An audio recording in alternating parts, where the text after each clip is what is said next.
Welcome everyone to the third installment of RevOps Mastering Growth webinar series. Today we're going to be talking about metrics and how to build strategies around them to grow your business. With me on the webinar today, we've got Ryan Hyatt. He is a Salesforce and operations consultant at Iceberg RevOps. He's spent the last decade in ops. He's an expert builder of sales processes and their underlying systems. And Ryan is also the co-founder and host of Salesforce Now, the most watched Salesforce admin channel on YouTube. So also go check him out there if you haven't already. We've also got Adam D'Angelo with us on the webinar today. Adam is a managing director at Iceberg RevOps. Adam has spent the last 10 years as a sales and CS leader, building multiple startup sales programs from the ground up, and most recently scaling a startup from 1 to 30 million in ARR prior to its sale into private equity. And so to kick things off today, Adam, Ryan, let's talk about simplifying how you think about metrics. Adam, can you start by walking us through how you determine the key metrics that should be tracked in the clients that you work with? Yeah, sure. I think first, the call out that it's very easy to get caught up in the analysis paralysis, and tracking a lot of metrics that maybe do or maybe don't align with your objectives. And I think it's important to think about, especially early, that less can be more because it allows you to focus on the things that really matter. And so when I think about determining key metrics, I like to work through a process of first defining the higher level business objectives.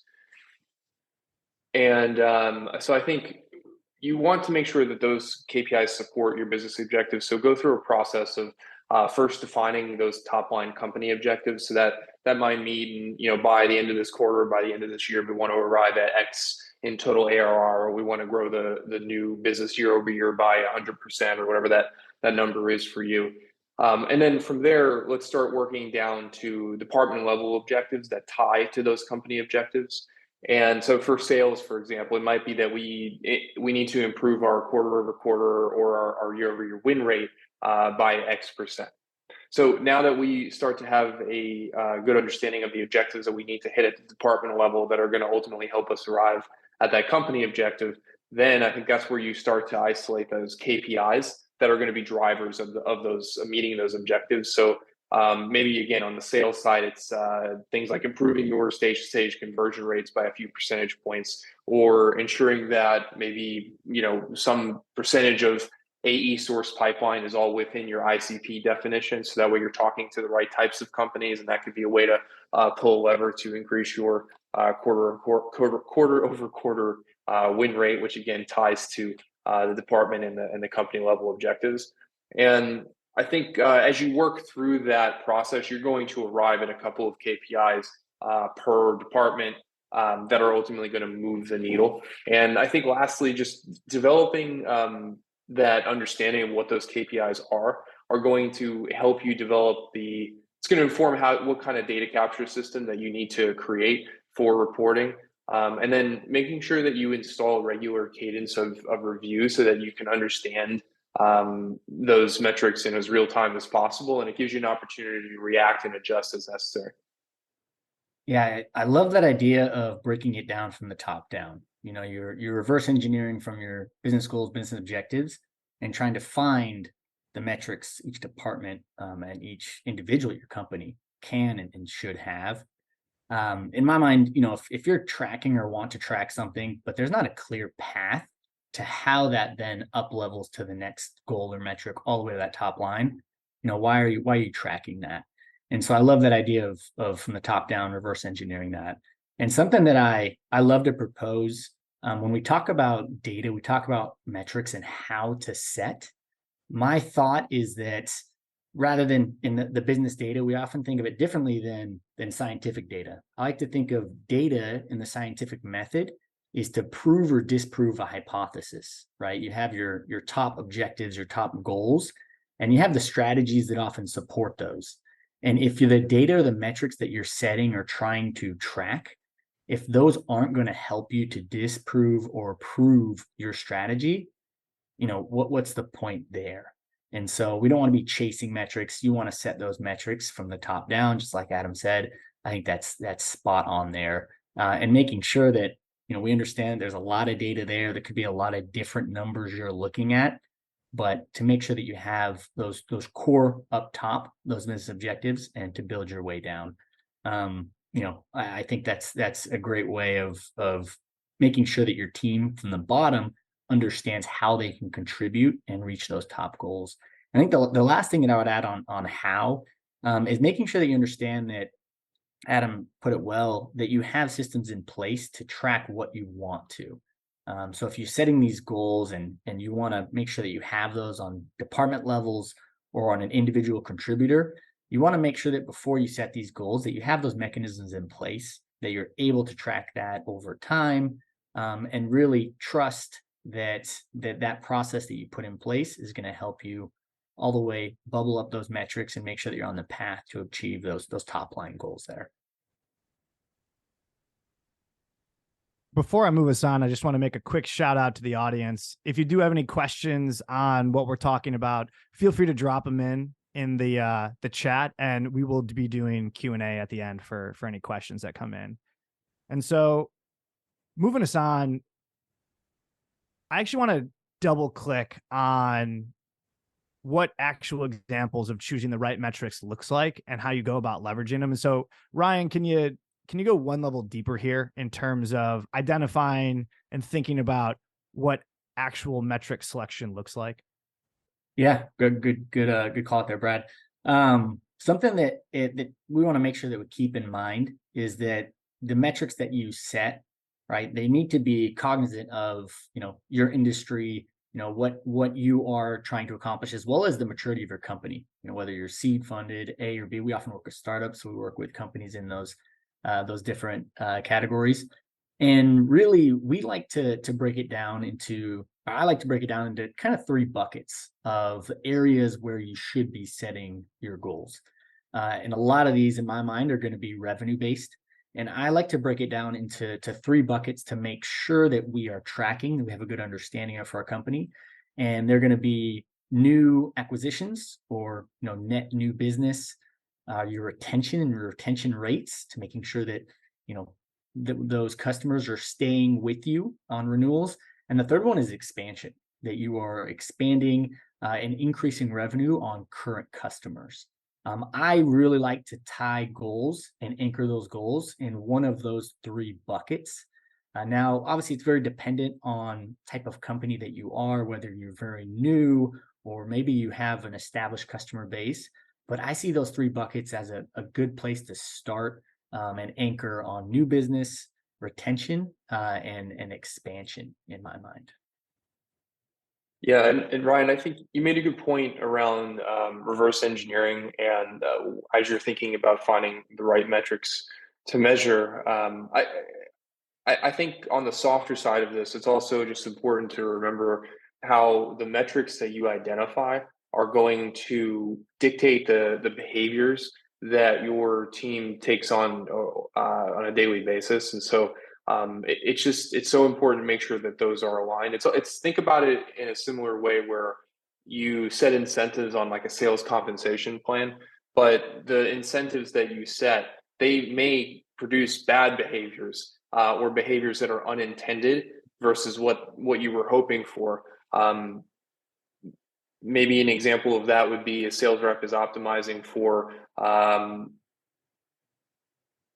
a higher ACV rather than getting the deal signed, and so there's certain friction points that they might present to the buyer in during the course of that sales cycle. And so in a very similar way, a good example of this, I think, would be vanity metrics. If you're setting those as your KPIs, but they don't really move the needle in terms of driving new business, then you're going to set yourself up for in a situation where your team is focused on behaviors that are driving the KPI, yes, but they're not really moving the business forward. So it's just critically important to think about things that, like you mentioned, your market, your where most of your revenue is going to come from based on your annual plan, and then setting up the KPIs in a way that are going to drive the behaviors to support the goals. Yeah. Go ahead, Ryan. Adam, I just wanted to double click on. I think that's a great call out on how your goals, your metrics they encourage behavior of your team. something, and I'll raise my hand on this. I was an SDR in the trenches once upon a time, and often you're tasked with, hey, today's Monday, you're making X amount of calls and X amount of emails.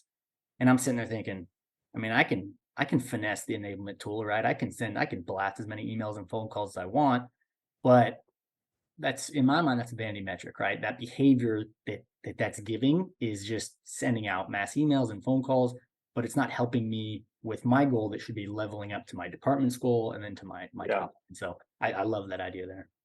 I'm also guilty of being in the SDR seat and making four calls at once before parallel dialing existed, right? And just putting them on the different lines because the incentive and the KPI was calls made, right? It wasn't. So something I like to shift to instead is meaningful connections. It's regardless of channel, and there has to be a specific outcome from that interaction that is closer to what the intended KPI is. In this case, maybe it's qualified opportunity creation. So maybe Ryan, let's switch over to some conversation around the leading and lagging indicators, what they mean, and I guess how they tie back to some of those primary buckets. So I think for the sake of this conversation, probably most of our audience is heavily focused on new business acquisition. So probably we'll speak through about leading and lagging indicators, mostly around new business, but certainly there are going to be those for retention and expansion as well, like you referenced. So like when I think of just defining leading and lagging first, so to me, leading is all going to be action-based metrics. That's the work that ultimately drives the results. And then lagging is the yield or the output of the work. So on the leading side, for new business, I think we're all probably pretty familiar with activity metrics. So outbound activities, and that's, you got to be careful with that one. Like discussed, it could be a vanity metric, so you have to really make sure you're thinking about the right types of outbound pipeline productivity metrics that are important to your pipeline generation. Another one that I like to focus on there is accounts prospected. But again, you have to be careful. And so this is where like really thinking about what that KPI means in terms of behaviors is critical. Sometimes you'll see a rep who, because this is the way they were coached, they'll go in, maybe they're prospecting a huge account, but they reach out to one or two people and that'll show up as an account they prospected that week. But we know separately that maybe to create a deal, we need to be in touch with 3 or 4 people within the account. And we know that our buying committee is probably even larger than that. And so setting some definitions around what it means even to call an account prospected, and then having that those definitions drive the behavior that ultimately drives the KPI of number of accounts prospected is critical. I'll jump into lead and pipeline in a second, but Ryan, anything else that I missed that you like to track on the activity side for leading? No, I think, like you said, it can be difficult, right? You don't want those vanity metrics, but to your point, I think there's so much available within the tools that are out there to have a meaningful connection. I really like that phrase that you've put here of, was this a real conversation? Was I having back and forth with this prospect via email? And was I able to actually get some sort of value add in this conversation? I think that's something that a lot of companies should look into, that idea of meaningful connections. And that way, those people in the trenches, those SDRs doing the good work, they can have that goal of, okay, with this email, with this phone call, here's my goal just on the smallest level. Yeah. Okay. So then the next place I would go in terms of leading is going to be effectiveness with leads and pipeline conversion. So I'm thinking about things like on the inbound lead side, like time to first touch, and inbound just conversion rates overall. And then looking into the opportunity funnel, definitely into stage-to-stage pipeline conversions. These are moving those through conversion and through stage. That's the work that is ultimately going to drive the result of revenue booked, which is one of the lagging indicators that we'll talk about. So I generally like to look there on the pipeline side for leading indicators. Yeah, I'll say conversion metrics, particularly on the pipeline side, is huge.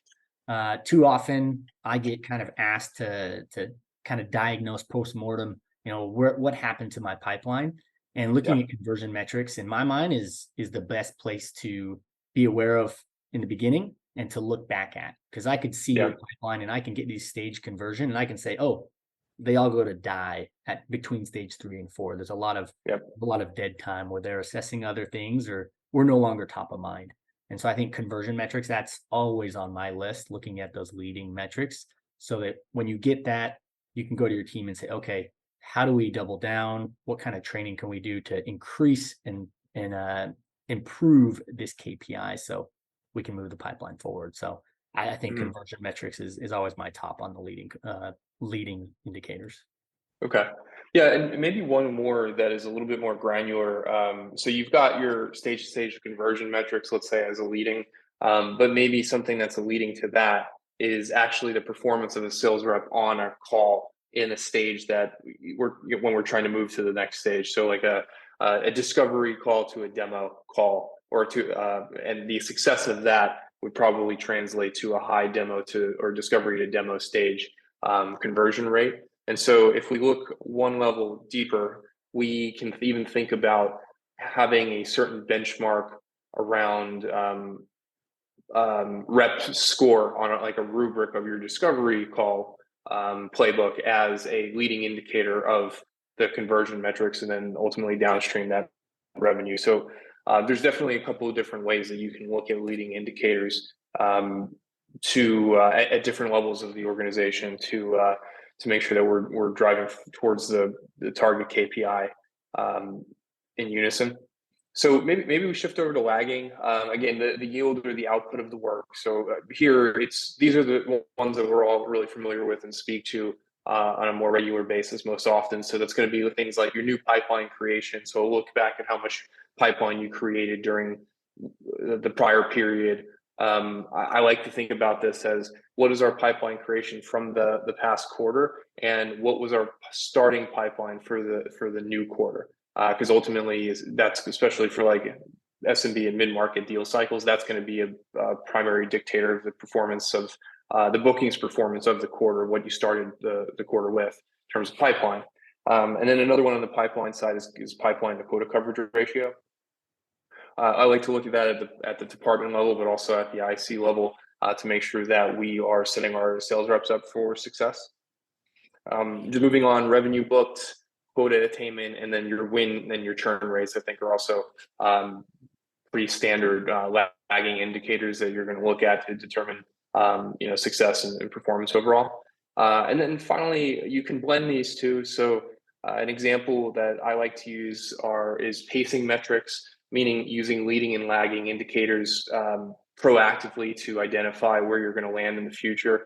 One that I like to use is the quarter to date bookings of pace attainment. So what I'm trying to get to here is the answer based on where we are in the current quarter, like week 5, for example, and our historical booking trend line from prior quarters and prior years.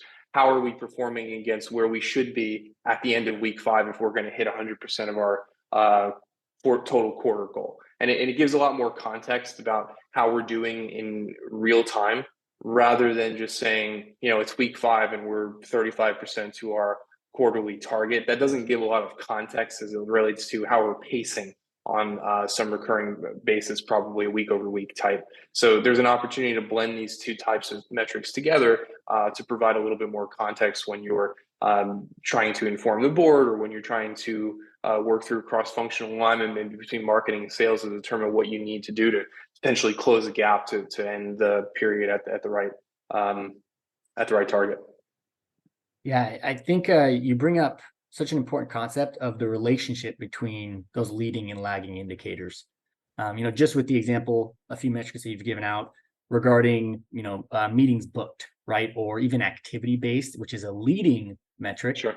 And the importance of that path, and how, if you attach that with a lagging, indicator of whether it's new pipeline month over month, it's important that we have an understanding of both leading and lagging. Leading is kind of giving us a path forward, and lagging helps us, hindsight's 2020, helps us see the path that we need to take. And so I think, like you said, it's a good combination of both, and important in my mind that we're tracking both. I think oftentimes we can get a little front heavy with leading and only care about activity, and instead be assessing those lagging indicators of, okay, what was our overall pipeline month over month generation or revenue attainment. So I think it is so important that we understand both and the connection that they can make to make sure that we got smooth sailing on our way to hitting those top line goals. So I think that's a great call out on the relationship between both of them. Yeah, and actually thinking about it from like a coaching perspective, I think that we need to optimize coaching based on the leading indicators. It's one thing to walk into a one-on-one and talk to a rep and say, well, you were at 80% of quota last quarter. What are we going to do differently? And another thing where you walk in, because that's based on lagging indicators. I think the better way is to walk into that one-on-one and have 3 examples of either attainment to or gaps to the leading indicator KPIs, because that's an easier way and a more effective way to break down performance into things that there are within the rep's control. And that's something that we can have more specific conversations around how to remedy that and what like meaningful areas of improvement could be. And knowing that when we bubble this back up, these are the things. This is the recipe to the ultimate goal that we want. In this case, it's going to be quota rep attainment, or I'm sorry, quota attainment on behalf of the rep. And it's our job really to make sure that we're making those things clear and we're helping the rep reverse engineer their quota, and and they're going to rely on us to give us them that insight. Awesome. I want to make sure we've got time to round out this conversation. Ryan, can you talk to us about the application of these metrics in the context of data-driven decision making? Yeah, I think we've talked around this quite a bit. I mean, Adam just mentioned the importance of coaching. Using these metrics to help coach, to help you hit your goals. I think when we talk data decision making, it's obviously very, very hot topic right now. I'm going to touch back again on that idea of a scientific method, right? You have your strategy, you have your hypothesis, and you want data to help you prove or disprove that strategy and make sure that the data helps you to pivot slightly or continue on your path. I think too often we chase data. And what I mean by that is maybe we have a successful month, successful quarter, and we immediately go to the data and we say, okay, let's replicate and let's just boost all of these numbers and do what we can without understanding maybe what was the cause of that. Are there any anomalies? And when we talk about data decision making, we want to make sure we're looking at the data, but not chasing the data, because there's a lot of variables out there that cause success and failure, and make sure that we're very mindful and intentional at the data we're looking at to make decisions. I mean, the last thing you want to do is overreact and take your team down a wrong path. And we see that, very, very often when we see a successful month or quarter. Great time to celebrate, but let's make sure that we analyze and don't overreact and chase data. That's a phrase that I like to use as kind of a watch out when we talk about data-driven decisions. But that being said, we want to make sure that we aren't just putting our finger in the wind and saying, oh, this worked for me at my last company, or I like to do it this way. We want to make sure that we follow the numbers because they don't lie.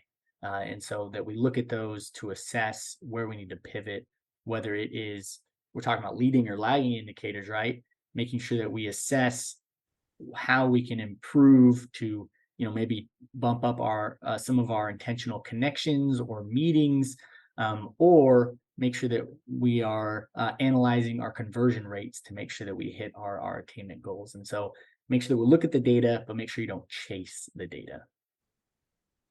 I like that term, chasing the data. I hadn't heard that before today, but I felt it, and I think what I mean by that is like a sense of whiplash when there's a overcorrection based on a small amount of data.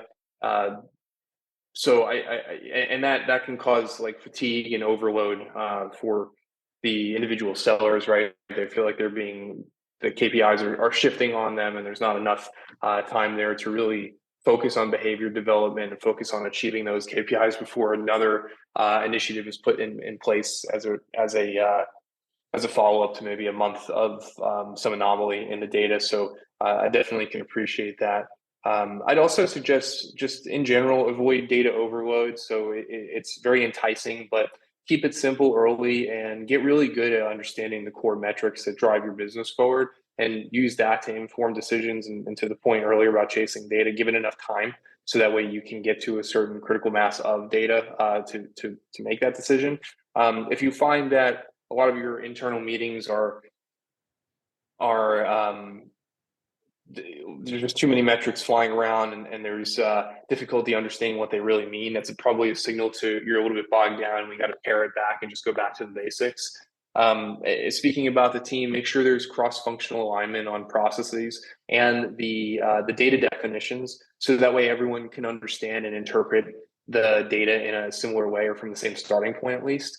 And try to centralize your data aggregation and reporting wherever possible. And of course, like, you want to create that single version of truth, whether it's your CRM or something different. But I'm actually talking more about in terms of responsibility on your team. You want to avoid situations where everyone comes to a meeting about pipeline generation or whatever it is with their own set of reports, their own set of filters. Probably most of us have been in that experience, and you cannot have a constructive conversation because everyone's not aligned on what they're actually looking at. And so if you can make probably RevOps, if you have RevOps in-house, or if you're relying on an outsourced partner, this is your opportunity to centralize data aggregation and reporting, so that way we're all working, the go-to-market team is working from the same music sheet. And have shared responsibilities for results where they're overlapping. So pipeline is not a marketing only function, just as win rate is not a sales only metric. There's definitely shared responsibility there, and establishing that early as a kind of rule of thumb, I think that helps to have more constructive conversations around the results, rather than making it feel like it's more combative, like marketing's not doing their job, or sales is not doing their job. And once your teams have alignment and you have clear reporting that's visible and available, that's when you get to the point when you can start to use that information to define future growth strategies and influence midterm and long-term results.